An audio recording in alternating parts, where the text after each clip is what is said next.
ये किसी ने ठेका नहीं ले रखा कि व्यासपीठ पर कौन बैठ सकता कौन नहीं। मैं बुरा नहीं मानने वाली बात है, यहाँ मैंने कई ब्राह्मणों को मदरा पीते देखा है, मांस खाते देखा है, और कई यदुवंशियों को माला फेरते देखा है। आप यहाँ ये नहीं कह सकते कि मुझे क्या करना है और क्या नहीं करना है। आपने माला फेरते हुए लोगों को देखा है, इसका मतलब क्या है? इसका मतलब ये थोड़ी है कि जो भी माला फेरेगा वो कथावाचक बन जाएगा। और आप कहती हैं कि हमें मत बताओ कि हमें क्या करना है। क्यों नहीं बताएंगे? ब्राह्मण का काम ही है बताने का। ब्राह्मण नहीं बताएगा तो कौन बताएगा? आप बताएंगी।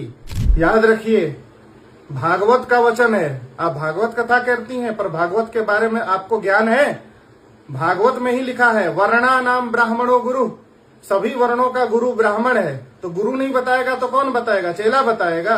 और सबसे बड़ी बात, एक बात और, कभी भी ये बुरा मत मानना, बुराई वाली बात भी नहीं है, भागवत का प्रमाण है। मैं कभी भी बिना प्रमाण के बात नहीं करती, कभी भी। आप कहती हैं कि आप प्रमाण से बात करती हैं, बिना प्रमाण के बात नहीं करती।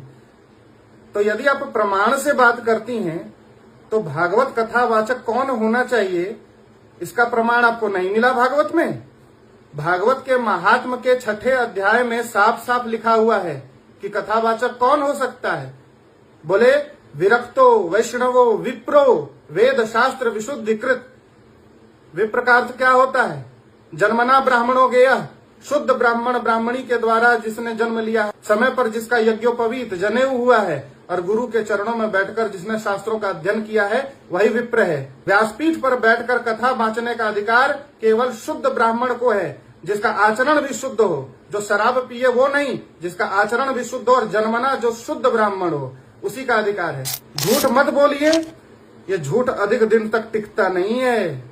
ज्यादातर मैंने सुना अपने कानों से, कभी भी वक्ता जो ब्राह्मण होगा वो यदुवंशियों की चर्चा नहीं बोलेगा। यदुवंश कहां से शुरू हुआ? बहुत कम बोलते हैं, बहुत ही कम। और जबकि अगर देखा जाए भगत जी, तो यदुवंशियों में आप जो भागवत उठाना, शुक्राचार्य की बिटिया थी देवयानी। शुक्राचार्य कौन है? बोलिए जरा। ब्राह्मण। शुक्राचार्य कौन है? ब्राह्मण। और यदुवंशी राजा याति कौन थे? यादव। तो ब्राह्मण की बिटिया यादवों के लिए हो गई, तो वो कौन हुए हमारे और आपके? ब्राह्मण। सोच लो कि यदुवंशी कौन हुए ब्राह्मण के। बेटी हो गई यदुवंशियों के लिए, तो कौन हुए? मानी हो गए ना। इतना दिमाग में बैठा लेना। शुक्राचार्य ब्राह्मण थे, पर शुक्राचार्य की बेटी देवयानी को श्राप दिया गया था, जिसके कारण किसी ब्राह्मण के साथ उसका विवाह नहीं हो सकता था। इसलिए ययाति के साथ उसका विवाह हुआ।